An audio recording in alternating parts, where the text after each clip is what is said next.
Welcome to the Some Laugh podcast. It could be like, oh, that was some laugh, or there was just some laughs. Some laughs. Well, no promising all laugh. No, there's going to be some. It's some laugh. That's some bottle of water, by the way. Mm-hmm. Are you like... One of them a day or do you try and do a certain amount of water a day, Dan? Oh mate, I could have a gallon of water, easy. Gallon? Yep. What is a I gallon? wouldn't know what. How much is that? How many of them is a gallon? That's a litre, isn't it? 5 and a wee bit. 5 litres yeah. in a gallon. A day? You'd drink 5 of these things? Yeah. Is that a litre? What's the logic Can behind drown. that? That's a litre and a half, I sorry. know you're meant to stay hydrated, but that seems like you're trying to fucking drown yourself. I feel like this is an intervention here. Darren, you've been drinking too much water. Too clean. I know. Yeah. I don't know if you remember this, Dan, right? But see, basically when I first really got into stand-up, right, I'd done like 2 gigs at the stand, and then I went along to see you. You were opening for Bridges at one of his warm-up things, and I come up to you at the bar after at the stand, and I was like, oh, listen, I've done like 2 gigs, like, and I'm wanting to go on like, and try and do some circuit gigs, like, where should I go? And you're like, I'll go up to like the hall, it's up the road for here, and blah blah blah. So I ended up going up there, right, and it was like during the day when like nobody would have normally been there, and weirdly, like the guy that used to run the hall, like comedy, like he was in during they were filming something, right? So just in the off chance, I went up. Like I used to still go to the gym nearby there. And I just went up and it was like fucking 3 o'clock in the afternoon and they were there and like I was like, all right, can I get a spot? And then he's like, just come down like on a night and all that. And but basically like it was kind of like your recommendation that kind of got me there and like into all that. I don't know if you remember that. Got blood on your hands. Aye. I know, and now he's doing the fucking Kings. And you're doing our podcast. I'm not even laughing, mate. How the fuck did that happen? No, I do it. Did you used to work in Asda? Aye. I remember you coming I must have said that to you as well. backstage. No, I would never come backstage. It was maybe I have a memory of you standing at the curtain and saying I worked in Asda, I know, mate. Ah. And we were talking about how because I chucked Asda on the spot and I owed them holiday money. It was like 50, Your story of quitting Asda was great, by the way. aye, it was 50 quid or something I owed them, and you were like, oh, I'm the same. And I was like, fuck them, mate. They won't So sue you. you've taken more holidays than you've Yeah. you've worked in a year. Tell us a story about what was it you done when you quit Asda again? So I was gigging at the stand on Sunday, and they wouldn't give me it off. There was a couple of things. I got my wage packet through, and I looked at it, and it was like 70 quid because I started to gig more, and they wouldn't give me the Sunday off. And a couple of comedians were like, "Mate, you're a stand-up comedian." So I just went in the next day. I think I was still drunk, and I just said, "I'm gone." And they were like, "What do you mean you're gone? Who's going to do the trolleys tonight?" And I was like, "I'm doing stand-up comedy now." And they were looking at me like I was off my nut. Did you not say something like? Did they not go like that? Where are you going? And you said like Hollywood or something. Aye, I did. I can't believe you remember that. Oh, by the way. that's the fucking main thing I remember. Aye, so I walked up and then I just walked out, and aye, it was crazy. That's brilliant. I would have happily stayed there, but they weren't. I remember I got to the final Scottish Comedian of the Year, Aye. and I was like, I'm in the final of a competition, and Aye. she was like, that's not my problem. I'm like, all right, okay. It was similar with me with the co-op that they wouldn't give me time off for gigs or whatever, so I was like, well, I just need to quit. It's like they've given you a choice and you're like, well, it's not a hard choice to make, is it? Yeah. But then because Kathy's fucking looking after her granddaughter or something, it's like, oh, I will accommodate you. Aye. But somebody that's got a bit of ambition, fuck you. Fuck off. You're doing the trolleys tonight instead of doing the fucking Barretlands Yeah. or whatever. I remember my auntie died, and it was quite sudden. Terrible at the time, but it's funny as now. She died, right? And I had to get it off, obviously. And the boss was like, you could have gave us more notice. for our diet. So She good dropped man. down deed in the kitchen, you fucking mad bastard. Are we allowed to swear, by the way? Yes. Of course. Fuck If you want shit. to call your piss. dead auntie a cunt, you go on. Aye. Beloved cunt. Her heart exploded in the kitchen. Give me one day off. Do you know what? I forgot to say this in one of our episodes, right? But do you know what I done one time? I had to get holidays off for a gig, And so I just told him that my uncle died, right?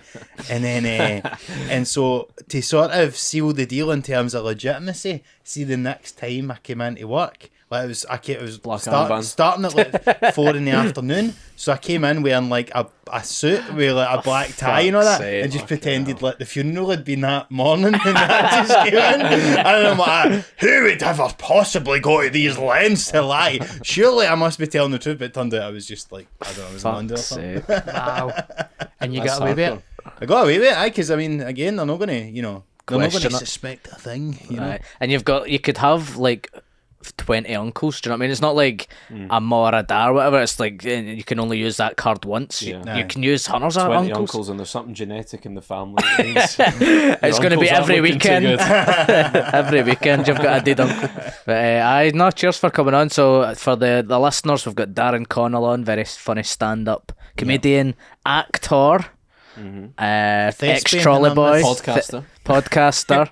ex-trolley boy. You've got you're in Scott Squad along with this man here. You were having a wee meeting today. Are you enjoying that? You're at Bobby for Scott Squad. You get a lot of mad cunts coming up to you going, "You're Bobby for Scott Squad, man." Only if I'm wearing my glasses. Because that's the thing, I don't think you would recognise you as Bobby as you're sitting with us right now, like with the glasses on. Like, That's very kind, by the way. Thank you very much. Thank Bit you of a very backhanded much. compliment saying you don't Aye. look like yourself, and that's a good thing. I genuinely take that as a compliment, by the way, because they're like my glasses as well.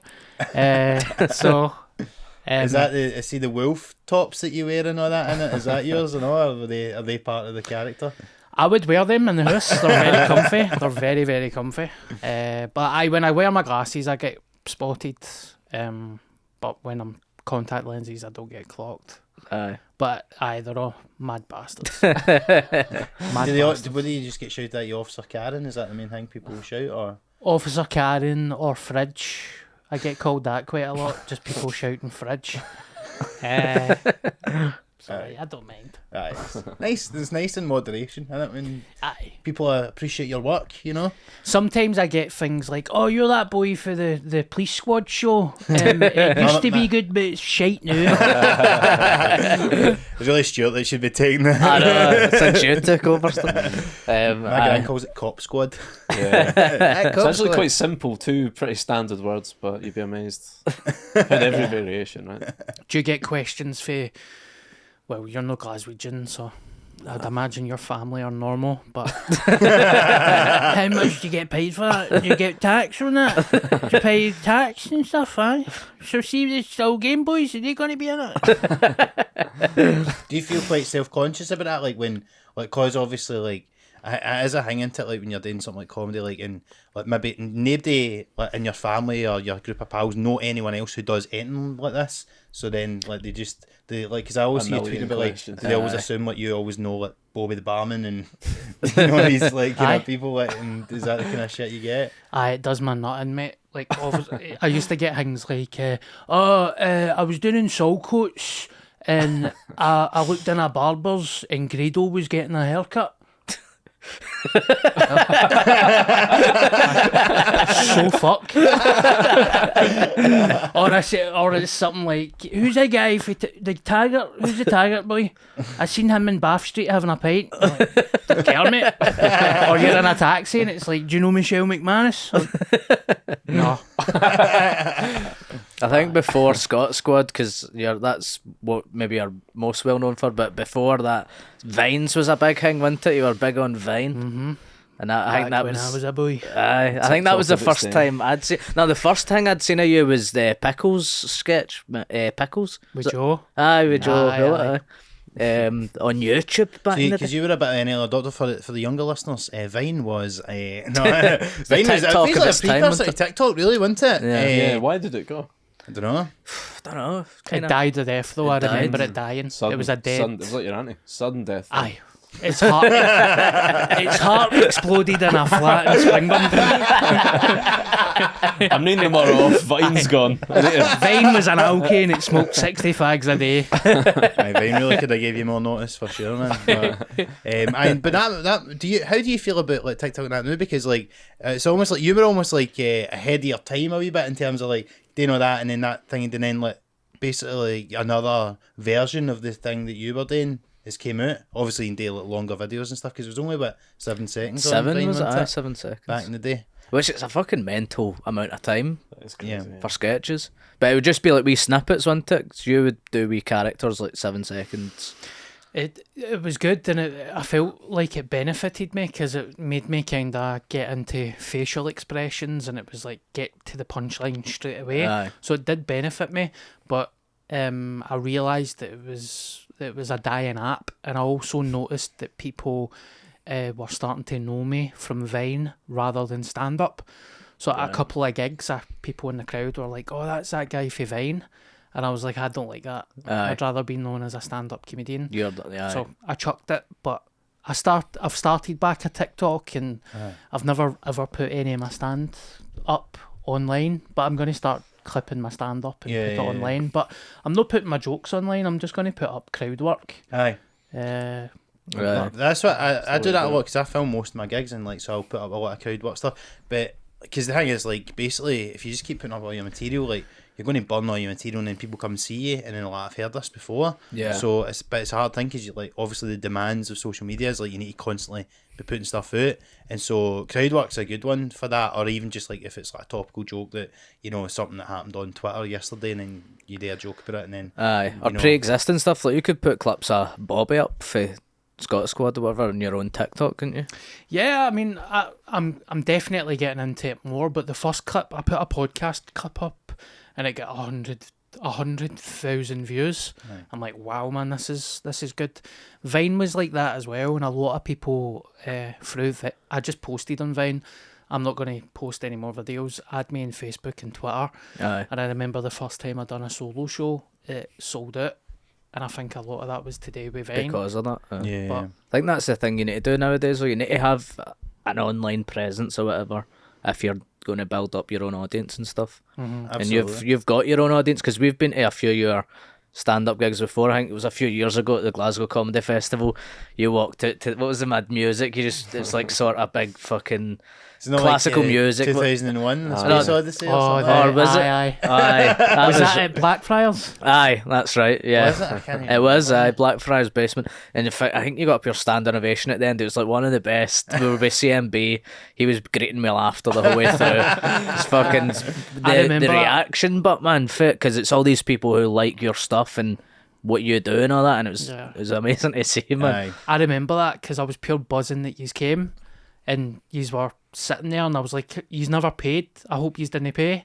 And you're like, "No, the comedy festival let us in," and I was like, "Good." That was your way of checking. Fuck, these cunts have got in for 'cause free. I would have been 30 fucking quid he's gutted lost if comedians came in and paid for my show. I was buzzing that yous were there. I remember CMB as well. I do remember that. I'm the was opposite, great. although to be fair, it's only because I've got so many tickets to sell for the Kings. I'm like, fucking everyone's paying for a ticket. You're like, come on, you ain't got a fucking comp. How much is it for a ticket?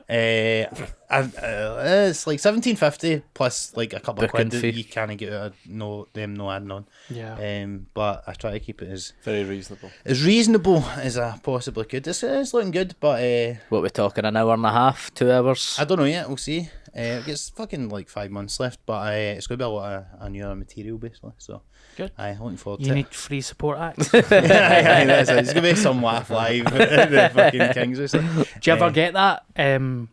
People that you don't really know. Like, obviously, you announcing the Kings is unbelievable, so well done Thanks, on man. that.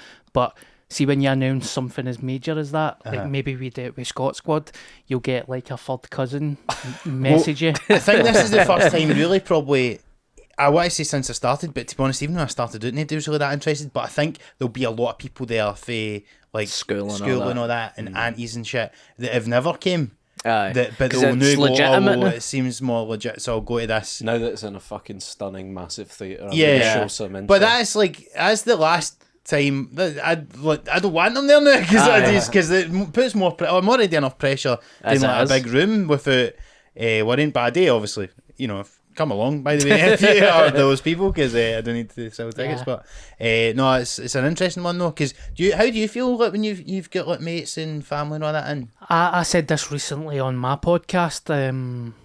my pal won't listen to this, so I'm going to slag fuck it. My last solo show was on Friday, the 13th of March, Sure.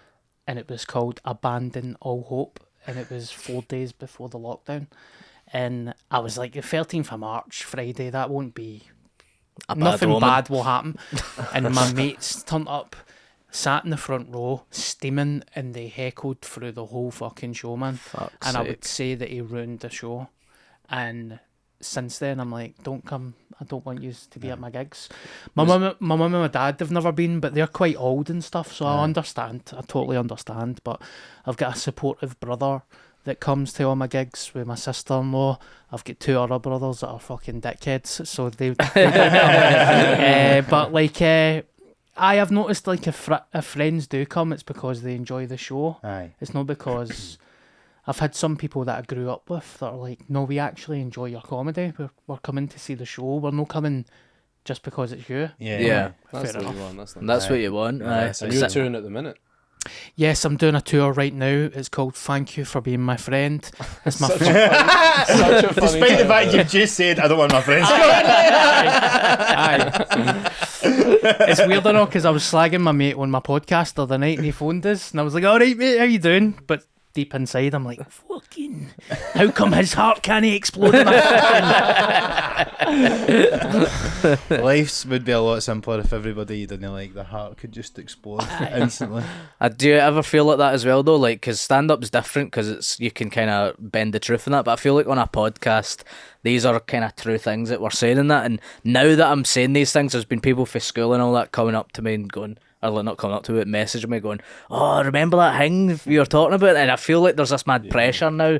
There's like it's like under more of a microscope than in stand-up. I could have done it, and it wouldn't have been as much of a thing. But podcasting feels different. Now everybody's like, "What you fucking rolling Kit Kat? Fucking hell, you're a fucking weirdo." Aye, people will always drop you a message and give you an opinion when you're just like, mate, it was just a joke. Like, I talk about my mum and my dad quite a lot, and obviously I'm not giving away secrets, but some of it's completely made up, Aye. or it's elements of small truth that's just been extended for a joke.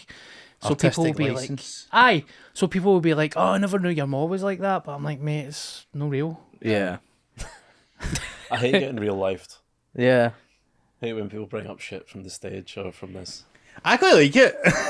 I'm like, oh, you I listen. forget anyone's paying any Well, fucking attention. We had to bring that up because someone noticed that you'd done like what was it the story you'd kind of changed a detail for. Oh, yeah. What was Yeah, that? I'm always flattered when anyone is actually paying any attention, though. But last week I mentioned, this is boring for everyone else, but someone did ask. But I know, I'm interested. mentioned being on a date, a pub quiz with this German girl, which is true. It was like years and years ago. But then I was on a radio show the other day, and I told the same story, but I changed it to an American girl because I'm starting to work it up as stand up a little bit, and it just makes more sense if it's American because we know basically it's about how you need to explain everything about British culture to this person that's an outsider, but we don't know enough about Germany.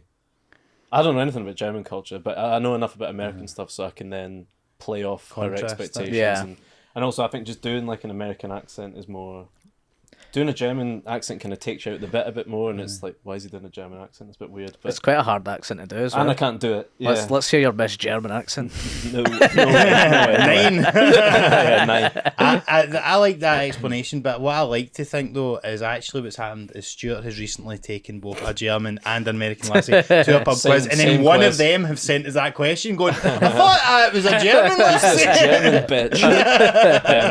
I did actually go on a date with an American girl in the summer, and it wasn't a pub quiz, but it was the same thing where just like all night I'm just explaining shit, and it was that put me in mind of the original. You know, I always like the thought of like, you know, being with somebody from a different culture or something like that. But then, like, see, even with like certain Scottish stuff, if you're going to be somebody who's English, or particularly if it's like, you know, if they're American or say like Europe or something like that, like I think it's like it'd be fun to date somebody like that. But like, see, like have a marriage or something, or like be going out with someone like that forever, like, and having to explain all these niche references. That's your How whole do you life. explain like the fucking SPFL league split and all that shit? Do you know what I mean? Like, there's so many like wee subtle things, and like I think it would be tiring after a while. You have to keep explaining every inside joke. You know what I mean? Or a piece in Kit Kat.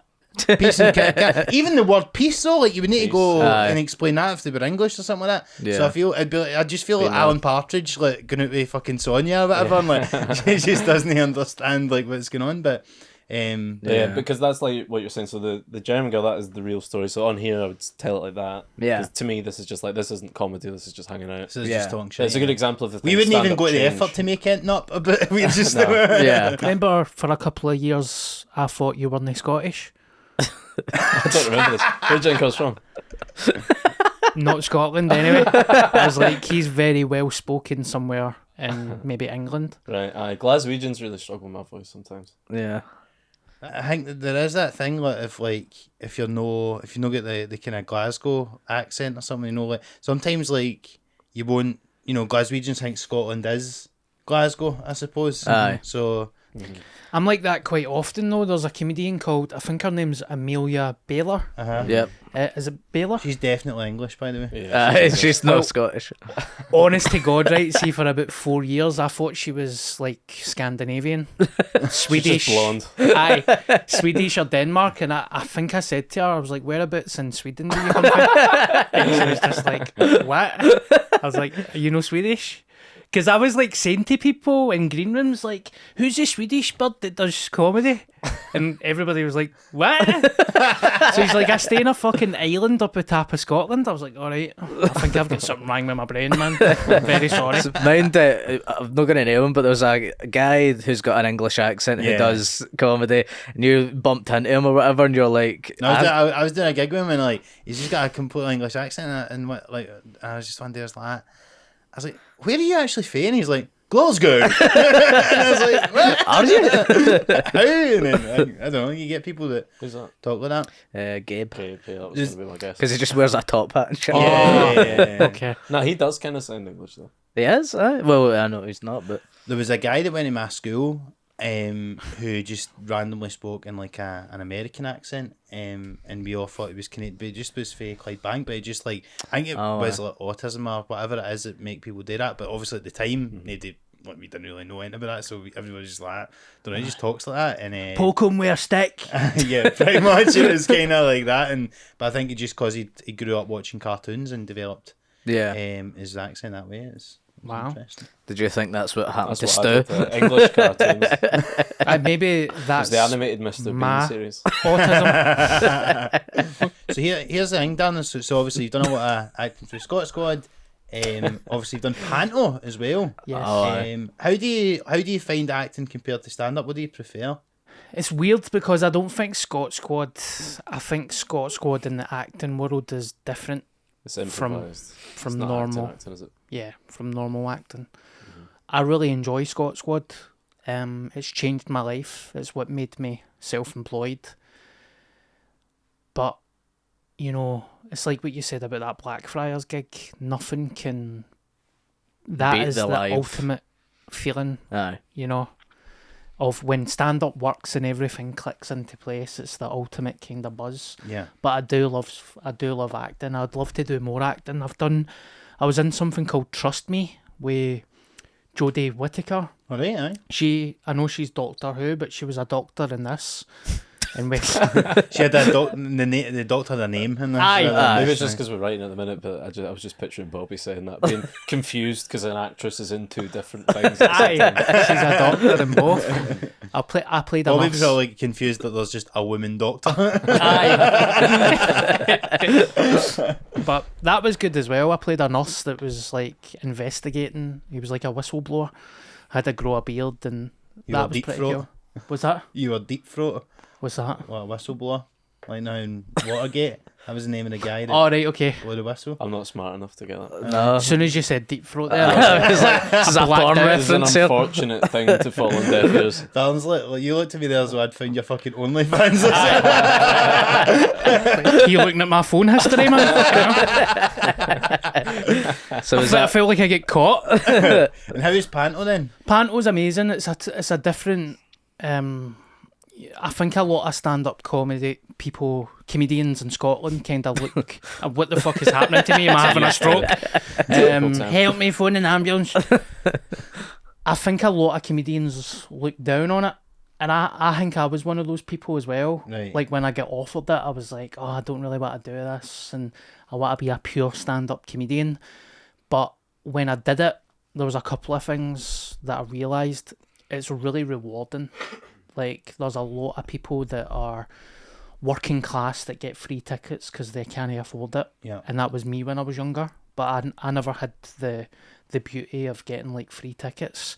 There's a lot of disabled kids that go and stuff. So I kind of went in there as a comedian thinking, oh, this is going to be shite. And then you meet all the people, and it's good for the soul, man. And it's also fucking horrific. Like, see the work load, like, it's hard, man. Like, It's like 2 shows a day at Christmas and shit like that. 2 shows a day, 10 a.m. and then like 8 p.m. at night. So see, trying to be funny at 10 in the morning, you need to shave every day. And kids are no that. I realised that Well, as if you're well. playing the bearded lady, do you need to shoot? Here, I'd prefer to grow a beard for that, man. Kids are no daft. They pick up in adult humour. So there's a couple of things that I was saying on stage and they were laughing at it. I think a lot of people... Deep throat. I'm really being careful what I'm saying here. I don't want to get cancelled. Aye, but they're no daft. They pick up on it. So it is like it's just as good as a gig. But I would recommend it if you ever get offered it. I would do it. Maybe we should write and produce our own. The Some Laugh Panto. Some Laugh Panto. Imagine we did that, like, news of a live show coming soon, but we don't specify. It's a panto. Like, imagine. There's room for a adult panto in Scotland, man. Like, yeah. Panto Money audiences to be are made. fucking Who mental. we think? So I'd say Stu's probably the hero of the piece. You're the villain. I'm the villain? I'm the daft wee You're the pal. engineer or something? I'm the daft wee stupid Buttons. pal. Buttons. I'm Buttons, probably. Connell, you could be what? Would The fucking goblin. Buttons, the goblin. Aladdin, the king. I was going do for that, Jafar. Jafar. For Is you? he not the king? No, he was the baddie. I'll play that. That'd be good. Let's fucking do this, boys. It's just shoehorning a lot of references to Hawaiian blowjobs and Roman Kit Kats and shit like that. So so you'd like the panto? You done a bit about it in stand up. I don't know. We were talking about artistic license and stuff, and it was like fucking Buttons doing a line of coke or whatever. Did you say that? You're definitely going to get tangent. No, I said that. It's like, all the cast are trying to shag each other and Buttons is full of gear and stuff. Aye. And I'm just like, hello, boys and girls. Aye. But it was good. And the only reason I was supposed to do Dunfermline panto and then COVID fucked it. And then I had a lot of health kind of problems during lockdown. And I got offered a panto. And because of COVID and health, I couldn't do it. So I never got offered one this year, but I wasn't really looking for one either. Because I'm doing my tour and I thought I'd have been doing December gigs.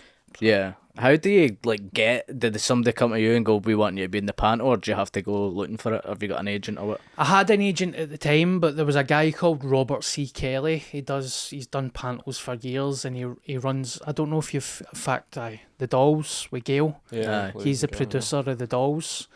And I think it was one of those ones. His son was a Bobby fan, and he was like, I'd love to have you in a panto. And I was like, mate, I've never done panto before in my life. Went and did an audition, and it was I fucking done shite, to be honest. But I think he read the situation, and he was like, Do you have to sing as well? No. Not live. I pre-recorded a tune. It was quite love to funny, hear right? that. Because I'm not a trained singer, Aye. and they wanted me to sing, and I was like, mate, I can't sing. I'm not trained. So they went into the studio, and I swear to God, I can't remember the song right, but I did it in one take. And they were like, aye, that's good. I was like, are you serious? And they were like, aye, that's good enough. So it was like one take Connell. I was like, there we go. But I think I was so nervous, I was so focused that I just done it. I was like, I can't believe I've done it. So what, do you have to lip sync on stage and that's playing? I was singing on stage, obviously not full force, but when I was playing, I was just singing to it. Right. Not enough to lose my voice, but Right. enough to get into it. That's funny. that is I'd love to hear you sing, Con. Yeah, I want to see if the tapes are still somewhere. Dig them out for the next series. And here's the thing, 'cause do you get nervous doing stand-up? Aye. And so would you get more nervous doing panto or less? It's a weird one. I still get nervous before a gig, but it's like an hour before the gig. That really intense, horrible fucking feeling. Yeah. It used to be like 2 weeks before the gig, but now it's only an hour. But panto's a different type of nerves. It's like, I can't believe I'm doing this at 10 in the morning. But because you're with a cast of people, it's The teamwork. pressure's not all on you, but then I suppose the thing is that you're responsible to the other people to make sure you don't fuck it up for everybody. Yeah. Do you feel there's a bit of safety in numbers with that? Yeah. Because I always think that when I watch bands or something like that, I'm always jealous of, oh, it's them and all their pals having a laugh. It looks fun. Whereas obviously we're just on our own. And, Aye. you know, does it feel... I guess it must be nice to do both, I suppose, right? Well, I get more nervous during rehearsals. Really struggle during rehearsing, actually. Like, really bad. To the point that the first time I did a panto, I feel like the director was like, this guy's shite. And I felt like that as well. I did feel like an imposter, but as soon as I was in front of a crowd, I was like, nah, I'm cool. Like, I need to feed off heckles and feed off... Yeah. And it must be Shit. interesting as well, because like if you're in there and you're kind of like your chops is as a comic and getting laughs and stuff, which is like that's when you're going to shine, when you're in front of the audience. Whereas obviously these people that are more actors, they will be good in rehearsals and you maybe will have those feelings, but it's like the reason you're in there is because you can, if anything happens in the room and all that, you can deal with it easier than these actors who are like, I've never fucking improvised in my life or whatever, done any crowd work or any shit like that. Aye. That's why Robert gave it to me. He's like, you do improv, but there was a couple of actors. One was an arsehole. He only did it once.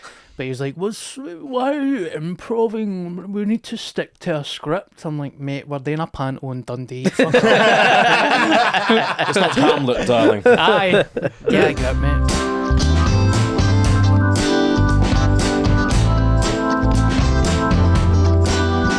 Another thing I wanted to ask you about was your experience in the jungle. I'm not talking about I Am a Celeb.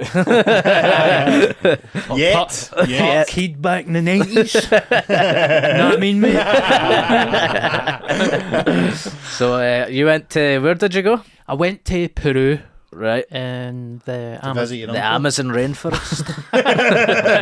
Amazon rainforest. Aye. God, when was that, man? It must have been about 4 years ago now. And there was a specific reason you were going there as well, Darren. I don't know if you. I take it you're alright to talk about this. Aye. So you were going to. Well, what were you doing there? All inclusive, mate. Just a wee holiday. No, I went over. It's because I did Trust Me with my best pal Jodie Whittaker, Doctor Who. And she was also a doctor in that as well, I heard. wasn't Yes, Yeah. she was. Was she a doctor She's in a the jungle? doctor and everything. No, but I met somebody there. I won't name him. I met somebody there that I when I was sitting having a cup of tea, I heard them talking about this, ayahuasca and like DMT and stuff. Yeah, so like hallucinogenic sort of Aye. drug experience kind of thing. And it was always something that I wanted to do. Yeah. And when I heard that guy talk about it, I was like, mate, how do you do that? And he actually had contact information. So I thought, fuck it, man.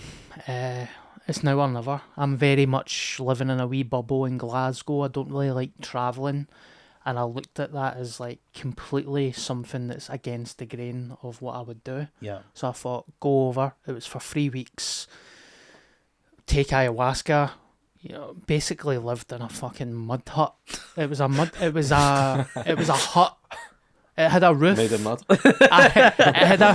It was on mud. It had a roof and just mosquito nets, so there was no doors to it or anything. Aye. And it was a bed, a table, and yeah, I was over there for nearly 3 weeks. Yourself or you with other people?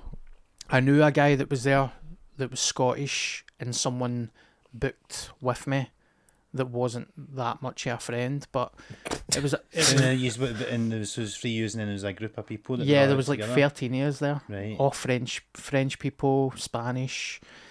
And all there for the purpose to have this sort of psychedelic experience, or Yeah. Right. So what happens then when you turn up and all this kind of stuff? Yeah, it was pretty. Because, you know, you're a stand-up comedian, so you're like, oh, I could probably get jokes for this. Aye. Aye. It's a long way to go to get material. Get jokes or get a show from it, and then 4 days in, I'm just sitting in this mud hut, like, I'm not getting jokes for this. But part of the process is you go over for a couple of weeks, you take ayahuasca 6 times. Right. It's ayahuasca, day off, ayahuasca, day off for 6 times. And you go, you know, you need to go through this detox, which I never did. The guy was like, no junk food, Cutting corners. no Straight away. fizzy juice for 10 days. So 2 days before I left, I was sitting in my mate's house in Malton eating a munchie box and tanning 2 litres of Diet Coke. I was like, one last binge before I go. And So that affected your sort of experience? I think it did, because I went over really unfit. I was like nearly 21 stone, man. And it was straight into a hot... I mean, the heat was fucking mental. I've never experienced heat like that before. Yeah. Like, really struggled, man. Like... Is that part of the hallucinogenic thing? Like, because it's so hot? Because you can, like, hallucinate. You're questioning... Like, straight away, my body was just failing me. Like, Fuck's sake. It was you fly to Amsterdam, then it's Amsterdam to Lima, and then it's a private jet to somewhere. I can't even remember what it's called. 40 Private minutes. jet to a mud hut. Fucking Oh, hell, mate. that's all And the then, voice. then you're on a canoe up the Amazon, and Someone should have been fucking filming this, by the way. This is a show. I This know is- I should have filmed it, but I offered a guy to come with me to film it, but then I realised it was going to be quite a personal thing. Yeah. And I thought, no, I actually want to do this proper. But straight away, like, I remember, it's quite embarrassing, man, but I was like, fucked. It was so hot, I was fucked before I even got off the boat. So I was like on the boat, like I was coming down a Already seen fucking God. Eckies or something. So I got to the boat, and these people from Peru were looking at me like I was an alien, right? Because I found out that they've never seen somebody that was fat. Right? And I had a massive ginger beard at the time. It was like down to there, and facial hair over there is just not a thing. So these guys You're a from double Peru, threat. No wonder you're so fucking hot, mind you. Jesus Christ. It's like weird like that. they picked me up off the boat, and I was just getting like carried like arm and leg off the boat. What a fucking emperor. Aye, and I was like, I'm fucked. For this guy from Peru that doesn't speak English, I'm like, mate, I'm fucked. And all these huts are like a mile apart, and I get put into the first hut because I was fucked. So it was mental. But So what? The huts are a mile apart, and everyone gets their own hut, or yep, everybody gets their own. and what's the point? So you're like isolated. You're taking mad hallucinogenics. Is it just to So see? do you stay together when you're taking them? When you're taking ayahuasca, you take them together. There was a hut at the bottom of a hill Right. that was like the spiritual place, and there's a shaman there as well. So we all sit round in unison in a circle, and he takes you through this ceremony of taking ayahuasca, and then you sit down. You've got a purge bucket as well. They give you a purge bucket, so you're sitting there with your purge bucket. It's a wee tiny bucket. What, to white and shit? Yep. And that was scary as well. It was 'Cause that's- scary, man. It was a mental experience. Because so ayahuasca, what is it like? Is it like a sort of stronger form of DMT or a more potent? There's thing? DMT in it. Right. So I've smoked DMT as well, and it was quite enjoyable. I Was did that it. in Amsterdam in the way there? No, that was it was in my mate's flat in Vicky Road. About 9 years ago. You don't need a fucking purge bucket when you're taking DMT usually, No. do you? Right, so why do you need it for ayahuasca and stuff? Because ayahuasca, I think, is set up to completely purge your entire body from, I don't want to sound like a hippie here, right? But it's Toxins. like negative thoughts and stress and toxins, and you go through the process of actually purging, like just being sick. Yeah. So people are like, oh, did you see anything? A couple of times when I took it, I was literally just being sick for 4 hours. Just Donner While- meeting your way to Oh, the mate. bucket. You didn't do the detox, Darren! Aye. that's the fucking first reason that they make you fucking be sick, Let's see just if to you're a make sure. fucking liar. Just picturing Steve whiting up a roll in a Kit Kat. I can't help this guy, man. But it's the most disgusting thing I've ever tasted in my life. Like, it got to the point that when I had 2 left, it fucked my head. Like, mental health was like, I don't want to drink that. It's so rancid. Really? It's so disgusting. So what are you drinking? Is it like you know how are you boiling mushrooms and drinking that kind of thing, or So it's 2 different types of tree bark. It's got DMT in it as well. When you drink DMT, it's different for smoking it. I don't know the reason behind it. They put it in this big massive pot. It's like a fucking Disney potion, man. It gets blessed by a shaman, and it's like black oil. It's very similar to like oil. It looks like oil.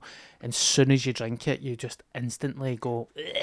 Jesus So Christ. the first time I drank it, I was sick. I coughed it up straight away, and then they made me drink it again, Fucking and hell. it was wild. Was it worth it? Did you enjoy the experience, or Well, did you have any hallucinogenic experience? Did you have any kind of DMT-like sort of experiences while taking the ayahuasca? I remember one. It was like it was giving me like visions and messages of to be a better person. Yeah. So it was showing me situations when, say, I've been a wee guy, like 15 or something, and I've been in my mum and my dad's house, and I've said something cheeky to my mum and my dad, and then I've walked out. It was showing me that situation from my mum and my dad's point of view. Right. So by the time I left the house, my mum and my dad were sitting there, and my mum was like, "Why does he talk to us like that? I wish he knew that we loved him," and that type of stuff. Wow. fuck's sake? So I remember thinking, God, I just want to tell my family that I love them, and I wish I wasn't so bad to my mum like when I was younger and stuff. So it was like that type of shit. But also like, you know, you think you've got depression and stuff, and I have had depression in my life, but it's not until you do something like that, you're like, yeah, my life is not that bad, because there was people there that, there was a guy there that was dying from a disease. There was somebody that was sexually abused when they're younger, and see, listening to them go through a purge, Yeah. it was the most intense fucking. I mean, there was a guy there that was purging, and it sounded like evil was actually leaving his body. Like it was a demonic. It was like an exorcism. It was a demonic thing that left his body that was going into this bucket. And even when I was purging, I could feel like depression. I could feel depression, stress, self-doubt actually leave my body. That's what it felt like I was purging. It was mental. Crazy. What did they do with the bucket after? It's got a barcode in it, man, for real. It's very fucking... I'll give you a tenner to down that. Aye. Got a bucket of depression here, lads. Aye. There you go. Dirty pint of pure evil. Aye. Sorry, that got a bit too intense there. I'm so sorry. No, I'm interested because, like, so see when you're saying about, like, hearing the people purging that have had these terrible things happen to them in their life, so, like, when it's hard to listen to, is it because, like, the more, like, fucked up things you've went through, the worse the purges, or, like, while they're purging, are they talking about the stuff that they are seeing or that they've experienced and stuff before, or is it literally just because they sound more like It's a bit of everything. It's a bit of everything, mate. Like, they're kind of reliving their trauma, so we're all there together. Right. And it's such a... So would you explain to other people there, like, oh, I'm seeing my parents now and, you know, blah, blah, all that stuff you just said, like, to them? Would you tell them that? I never told them as a group, but I did share it to the shaman and to a few other people. But there was one, I tell you, I don't think I've ever said this on a podcast, right? And this is true, 100% true. I don't know if it was just, you know, a self-conscious, like your conscience kind of shit. But and to be fair, she was sick, right? So it might have been that. But my gran was sick at the time, right? And I went over there, and a lot of the hallucinating stuff doesn't happen when you're taking it. Right. It happens after it when you're sleeping. So you get really crazy dreams. And the dream that I had was, it was my third day there. The dream was that I got back from Glasgow airport, and my dad was standing at his door, and I remember him having stubble, and my dad's never got stubble. He's like old school Glaswegian guy, like brute in his fucking face. So I remember thinking, that looks quite weird that he's got stubble, and he done that. Look, I'm really, really sorry. We didn't want to tell you this, but your gran died. And I was like, what do you mean my gran died? I woke up like that. went down to the guy and I was like, I had a really fucking horrible dream, man, about my dad. Because you know what it's like with Scottish dads, you've never really got a connection. We love each other, but you don't really say I love you. Yeah. But it was very like vivid, like me saying I love my dad in this dream. So I told them and they were like, remember that. Cut a long story short, I'm coming back from Peru, walking into my street. My dad's standing at the front door. He's got stubble in his face. Oh. I did that, what's wrong? And he's like, I've got some bad news. Your gran died. She died 3 days into when you went to Peru, and we didn't want to get in touch with you because we knew that you were away. So I'm sorry. And I'm like, holy fuck. hell. That's crazy. Exactly how I seen it in the dream is how it happened. She'd like fucking seen the future, basically. Aye, and I don't know if it was a drug fucking psychosis drug thing that maybe I knew that she was sick and maybe That's amazing, I don't know. I'm always fascinated by it. I do think we can tap into some higher form of consciousness than we realise, and that's why I'm fascinated. I've never taken really anything, but I'm always fascinated with these sort of things, and that's a belter, man. Yeah, Mate, there was a couple of things like that. I remember I had a dream that after the once taking ayahuasca, I had this dream that everybody there, we were all sitting in this hall in a park, and the grass was so green that it was like cartoon green. Right. And I remember looking at the sky and there was like no stars or anything. It was just jet black. And the shaman was speaking in English, and he said something along the lines of thunder and lightning is nature's music or something like that. And I woke up and it was like a flash flood and a thunder and lightning storm. I went down, we were taking ayahuasca. The next time we took ayahuasca, he's talking in his language and the person interpreting, is that even a word? Interpreting. Aye, cheers. Red group. I've totally fucked a good story there by the interpreting.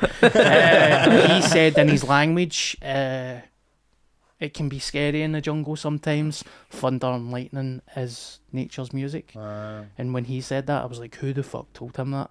So, hundreds of shit. Like, fucking hell. hundreds of shit. Just spoilers. For life. I'm not having a stroke. But it was quite scary. Was there any mad shit that happened that just never came true and you're just like, thank fuck that like you're Dreaming you're playing for Celtic. still holding out hope for that? There's things that, I mean, things have happened in your life that everybody's had a sad experience or they've experienced grief or depression. So I went over there with a specific thing in my mind, like maybe that'll make me recover from this. And I did not experience anything with that. So if you're going over with one thing in your head, then the exact opposite will happen. But it was mental. Also, I'll tell you a funny thing. They were like, you're not allowed to masturbate when you're here. You're not. We had like a group fucking team talk, right? And it's like, when you're here, don't masturbate because if you have a wank, it like fucks up the process. And everybody was like, yeah, completely. And I'm like, what? Wanking while they're fucking giving the instructions. I was like, I've not went one day without a wank since I've been 12. I've had a fucking cancer scare. Like, I had a cancer scare once, right? I went to a doctor, had to get checked for a lump. See, by the time I went home and I never, like, you need to find out, I was like, totally devastated. I'm like, a young guy, I've got a lump in my balls, man, I might die. I still had a wank. So I was over there and I was over there, right, and I lasted 4 days without having a wank. And I remember thinking, I need tribute to your get the bucket. my auntie's fucking heart exploding. I remember thinking, I need to masturbate. And I'm sitting there with this fucking ginger beard. You've got no phone or anything, right? So I just had a mad, flaccid fucking jungle wank. Like, there's nets there as well, so people could have walked past. But I had a wank. So see the Scottish guy told me, he's like, look, dance man, if you go over, just try your best not to masturbate, right? but if you do masturbate, you know, tell us and stuff, but you know, don't worry about it if you do have a wank, but just try your best to follow the rules. And I had a wank, and I went down and I was like, mate, I'm so sorry, man, I had a wank last night. And he was like that, you had a what? Can't believe you had a wank. And I was like, what? I try my best. And he's like that. Oh my God, I can't believe you had a wank. So he went away and he told the shaman that I had a fucking wank, right? Grass. And every single cunt in the fucking their community, they shunned me. They shunned us for like 2 days. And see, the next time I took, hang about and stuff. mate, I was like walking up to people like that. All right, mate, how you doing? And they were like that. There's the masturbator. So, the next time I took ayahuasca, it was fucking horrible. The entire thing was horrible. Like, They're definitely giving you some if they're that annoyed at you, they're definitely right. But But- giving them a wee bit extra fucking punch juice here. it was a scary trip, really scary trip, and they were like, "That's because you had a wank." Were you watching your wank from all their perspectives? All the guys I sticking around. apologise to them now, actually. I can see why they were annoyed. So, two things I want to ask about this, right, was one is like, just in general, like, because a lot of people. Well, first of all, what did you get? What's the like big sort of takeaway did you get for the whole experience then? Like in terms of like, did you come away with like a more widened perspective, or like did you just see things in general? Or was it like kind of those like specific things like the stuff you're saying about like your mum and dad when you're growing up and like those sort of psychedelic experiences? But did you have any of the kind of, I guess like everybody talks about the goddesses and stuff like with DMT. Have you ever had that? Did you have it there? And like, what did it change? What did you take out of it overall, would you say? So I experienced the situation with the goddess, but I'll tell you what I took away from it first. This is when I roundabout just got sober. Uh-huh. So I think I'm nearly, in December the 17th this year, I'll be 7 years sober. That's brilliant, man. When I went to well Peru, done. Thank you very much. I still take Eckies now. No, thank you very much. So when I went over, I think I was approaching 1 year sober, and I was getting help from sober friends and all that stuff.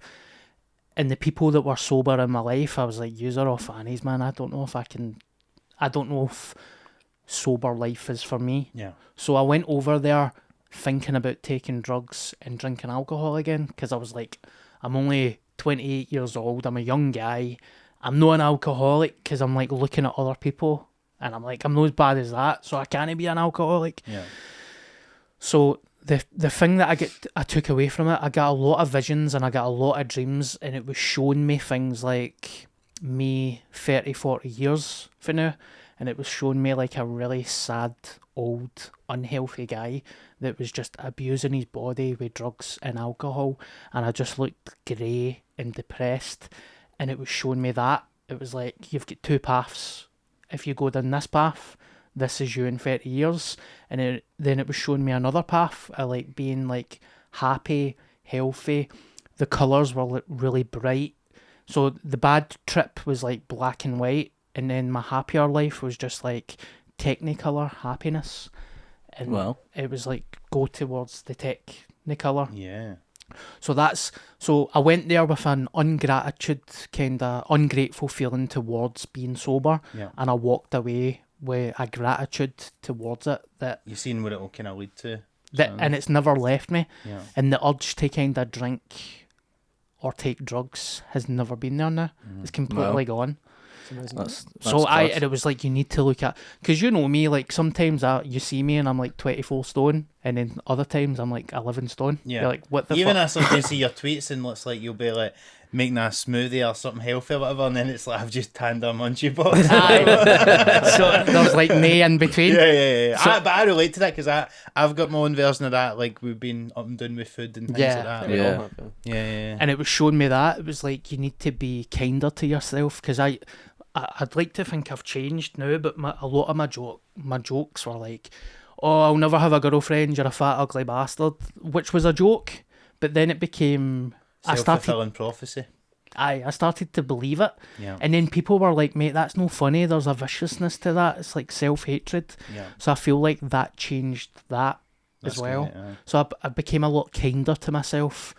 Things like, just a lot more at peace. And I would never say I was a jealous person either. I'm very grateful that I've never been jealous, but I did have a bitterness in my life that I was like, he's a cunt and all that stuff.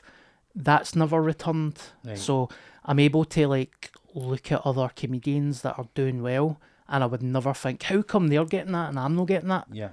That it's removed that. It's made me happy with what I've got. Aye. And it's also made me realise that maybe, I'll use you as an example, like you getting the Kings. Uh-huh. So 10 years ago I'd be like, how come that cunt's getting the Kings? But see now, I'm like, you get the Kings because you work harder than me. I'm not saying that I should get the Kings, but I can understand why you got it. Right. Yeah. And I can understand why Susie McCabe is doing what she's doing. Yeah. Yeah. I can see it for the real point of view rather than the kind of jealous, bitter person. Yeah. So I'm very grateful for that, and I can apply it to like not even work, it's family, friendships. So I'd be like, why is that person a cunt and he never came to my gig? Well, he's probably got something on in his life that is none of my business, Yeah. Mhm. and it's made me understand it better. Absolutely. So I feel happy for that stuff. That's That's great. great, man. And it's so hard, particularly like we stand up and stuff like that. It's so hard to not compare yourself to other people and all that sort of thing. I always see it like a lot like the gym or whatever. Because see, anytime you're in the gym, you're always like looking at some fucking bulk guy and you're like, oh fuck man, like I'm sitting here, I'm just fucking getting back into it, and this guy, I'm never going to look like him. But I always just think like, but really all you're there to do in the gym is you're there to make sure that you're a wee bit better than you were before you went. Yeah. And you're working on your own body. And it's the same with like with stand up or your career, whatever it is. It's like you're working on your own thing. So it doesn't matter there's a big bulky guy or there's somebody that's 10 years ahead of you, whatever it is.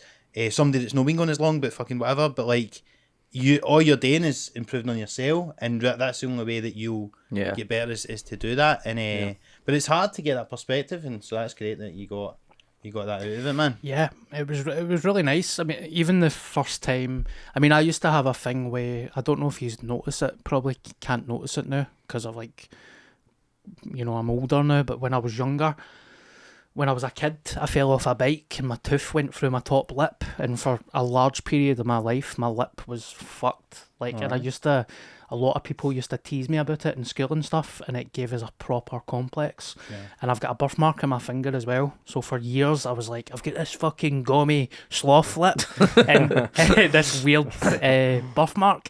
And it was, I know like a birthmark is like nothing, but in my head, it fucked us for years. Yeah. Absolutely. So like going through that experience, taking ayahuasca, it made me like enjoy my quirks. Like this is my part of my personality. Yeah. So like sometimes if maybe I've got a girlfriend or something, she'll be like, oh, what's that wee scar on your lip? And I embrace it.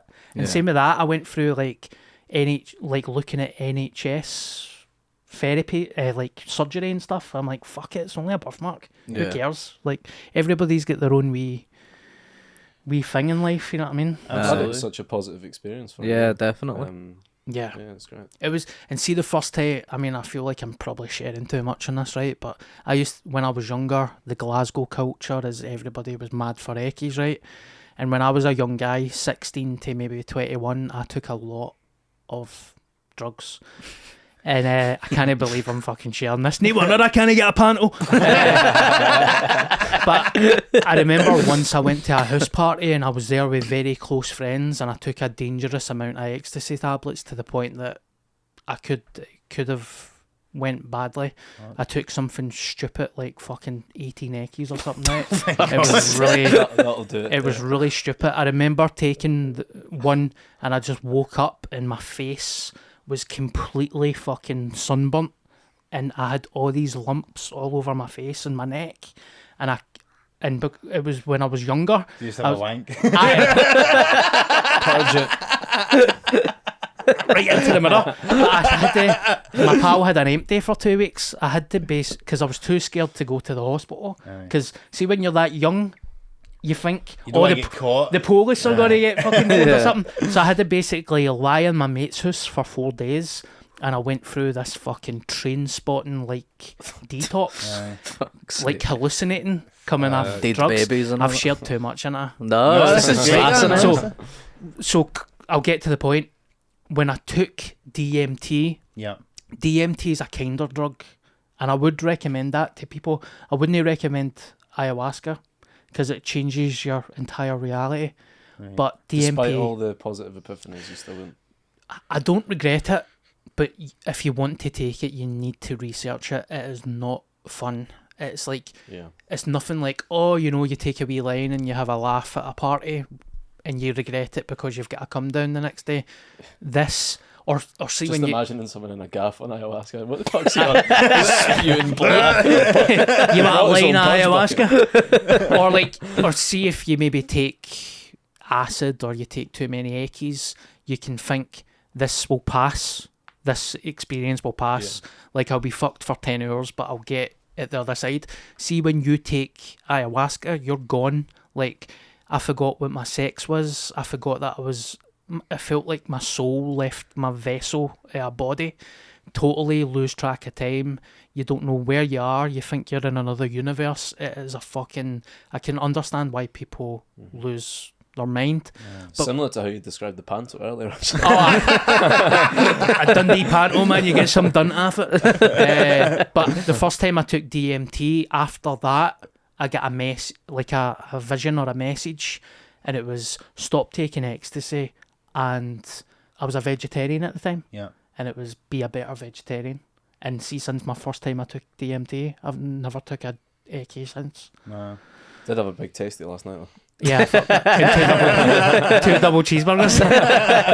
But you were talking about I don't want to pure bore you with this chat. That's what I ask. I'm interested. You were talking about the green goddess. The goddess, that's what everybody say. Because I remember talking to somebody before, and they said basically like a common thing that people see on DMT is like they get in touch. It's always like a feminine, like sort of god or like energy or something like that, and like people talk about this. So what was your experience with that? I got it with ayahuasca. Right. So I think it was the 5th time by that, because I went 5.5 days with no food.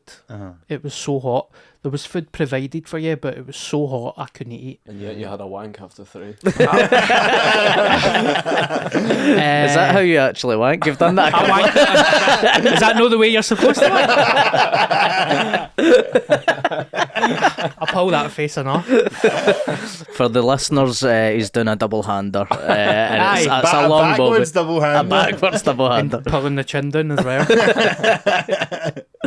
But by that time, I wasn't even really drinking water, so I was dehydrated, and I was fucked. And the 5th time I took it, I was purging, and it was really painful. It was a painful experience, and there was nothing enjoyable about it. And I remember just consciously thinking, I think I might die. Like, I think I'm going through the process of dying here. My body's failing, my mind's failing, and I feel like I'm choking on my fucking vomit. And plus, see, when you're hallucinating like that and you're holding a purge bucket, you don't even know. I didn't even know if I was being sick into the bucket. It was just, you're gone. So the moment that I thought, I think I might die, I had this experience of a green feminine like goddess.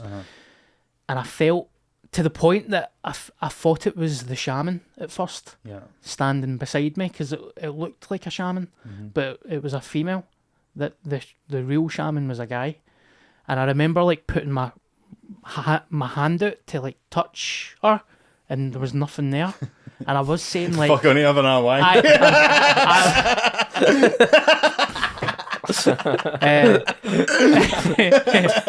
You go Facebook, but I was like, I did say like, who is that? Who's there? And obviously I never get an answer. But as I was choking on my sick, I had this kind of feeling or message of you're going to be all right. Yeah, you're okay. You're safe. And then I was choking on something. So I had this feeling that she sat beside me, and then I could see her hand at the bottom of my spine, and as she was raising her hand up, that's when I was being sick. So it was like she was making me purge, but when she was helping me through it, it was a better experience. Aye. And after it, I remember saying that to the guy. I was like, who was that was helping me? Like, I totally explained it. I was like, I thought somebody came up to me, and it was so real that Wow. I said to, like, I seen a woman come up and help me, but it was like a green, I felt like it was a green female presence. So I feel like I'm a fucking psycho for saying that out No, loud. No, I mean, it's fascinating. So It's mental. because what I'm interested in as well. So have you taken away any more of like a spiritual belief, a belief in the afterlife, there's something else out there, or do you go, okay, it was maybe just more like a hallucination or whatever? What did you take it away for it? So Like that? I get raised a Catholic, and you know, the Catholic upbringing, it didn't make me believe in that, and I don't know if I believe in that anymore, but it definitely gave us a belief that there's something after death. Right. And it was very vivid and very strong that we are living behind a curtain, and I took ayahuasca and I got to peek behind a curtain. Wow. And it was very, very scary. Also, another thing that was really scary, I don't know why I done that, like I was fucking Elvis. Come on. There was a shared trip. Everybody there shared a trip. The same visions and stuff. We were all sitting around in a circle in complete silence, and I genuinely felt like we were communicating through telepathic messages. Like, are you alright? Yeah, I'm alright. Are you okay? And I feel everyone was alright. saying this back to you, like, Yep. we felt this as well. Yep. As I'm like that. I'd in the love to corner be, of the fucking hut. I'd love to be sober there, just watching you, mad cunts going off your nut. Scary, man. Because what surprised me as well about the wank thing is like you would think Back that, to the wank. No, Aye. but you would think that, like, it's funny to say, oh, don't masturbate, because you would think that like somebody would end up shagging each other on the thing. Did you get your hole in a mud hut? Is what Jennings is trying to ask you. Hi, it was after Or a did anyone orangutan. shag? Well, it was. I can understand now, because they say that, you know, it's like life form and it's your energy and stuff. And I was exhausted after I had a wank, even though it was a shite wank. It was the worst wank of my life. What's the best wank here left, Darren? After DMT. No, but it's so weird, because like women were walking about with their tops off and stuff, and obviously if that happened in Scotland, it's a bit like strange, isn't it? Because nobody does that. But over there, like, guys walking about with no clothes on and stuff, and it was very accepting. But I lost my train of thought there, man. Sorry. So nobody was Well, they're shagging on as with far it. as you remember? Nobody was shagging that. Ah. Well, I kind of derailed you when you were talking about you wouldn't recommend ayahuasca, but you would recommend DMT. Yes. What's different? Like, is it just sort of less involved? So DMT just lasts for about 10 minutes, and it's not addictive. You don't get a come down. And after it, I was having like cups of tea and some biscuits, and you're sitting there with a cup of tea, and you're like, that was the most mental fucking thing I've ever had in my life. Yeah. It kind of feels like you've had a nice bath, like a warm bath, and you feel nice and relaxed. I had a lot of stress knots in my body, and it felt like they were popping, like just became so loose. But DMT, I would say anybody should take it. All these weeks I've been trying to get sponsored by Greg's, and then we're going to get sponsored by DMT. Aye, Joe Rogan or some shit. aye. You were saying that it was like almost like a peek behind the curtain to the other side or whatever. What was behind the curtain? Do you remember? Was it the Green Goddess or was it something different? I feel like I'm going to bastardise this. It's like Catholic religion, well, supposedly it's like 2,000 years. Yeah. This was like millions of years. Like, this has been about for thousands and thousands of years, like before Christ. Yeah. Wasn't it a blue goddess though, was it? I Tell you about the Catholic, I don't know. I kind of feel like I was just like, there's so much more to life than what we know. So it was more of a feeling rather than like a vision. Yeah, I can't remember a vision. I can't remember.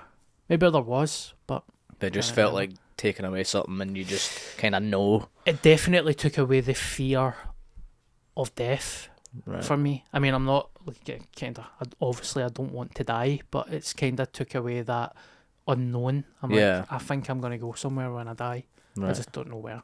That's got to be the end of the podcast. Yeah, no, surely. Have you ever tried to suck yourself off? Most lad chat podcast ever, fucking DMT, wanking and sucking yourself off. We call it a Hawaiian blowjob, actually. Obviously, I have. Exactly. When I I was put a lot younger, of money on that. In the mud hut. when I was younger, I'm talking about 17 or something. I got the tip. I got the tip. Like, I was able to touch the tip with my tongue. I wasn't able to suck it, but I was able to lick it. Well, doesn't it surprise me? If this is the way you're wanking, you must have some piece on you. I've fucking, I have got a good For banger our on English this. listeners, we don't mean sandwich, by the way. Well, if you want to see Darren try and suck his own dick, he is currently on tour. I don't know what your act is at the moment, Darren, but The idea of you using that as a loophole, like, Shaman, you said we couldn't masturbate, but you didn't say anything about sucking someone.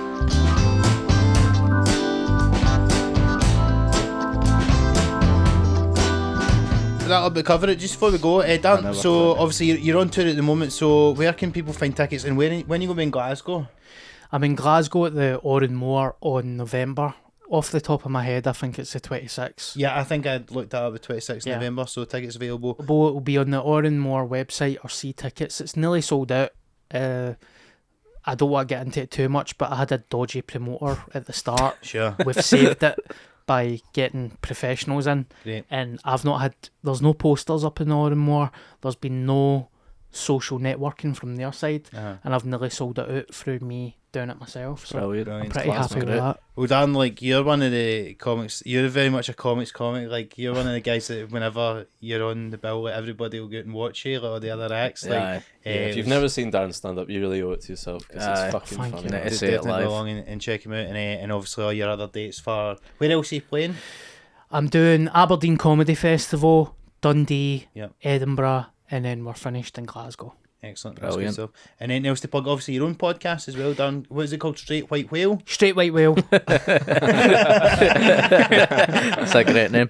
And it's gone well. Aye, it's gave us the buzz back because of the 2-year lockdown. And I actually noticed, 'cause I was watching it, and it was on Spotify. You get the video on Spotify, so you don't need to go to YouTube to watch it. It's like Rogan, basically, where you can watch it on Spotify. Yes, you can watch it on YouTube as well, but it's on Spotify, Apple Podcasts, and I really enjoy doing it. So Brilliant. check it out. Check that out as well, guys. Obviously, probably I guess to promote I Am, as we mentioned during the hang down the King's Theatre, 24th of March for Glasgow Comedy Festival. Do get tickets for that. And Stuart, you've just announced tickets for your Glasgow I'm doing Comedy the Festival. stand on the 22nd of Yeah, March. 2 days. before you 2 know. days for me. So come and see me, Make a week out. Stuart, Andy, and I'm Stan. doing Dundee Panto, actually. I got I got signed up, someone dropped it. And if not, he's going to put out to take DMT. I think we're all going to put out to take DMT and Ayahuasca after that. But listen, Dan, thanks again for doing this. Just as ever, guys, you can give us a like and subscribe if you're watching on YouTube, and you can give us a 5-star review on Apple Podcasts and Spotify if you've been enjoying the show. But until next time, we'll speak to you soon. Cheers, guys. Cheers, Darren. Thank Cheers, you. Darren. Thank you.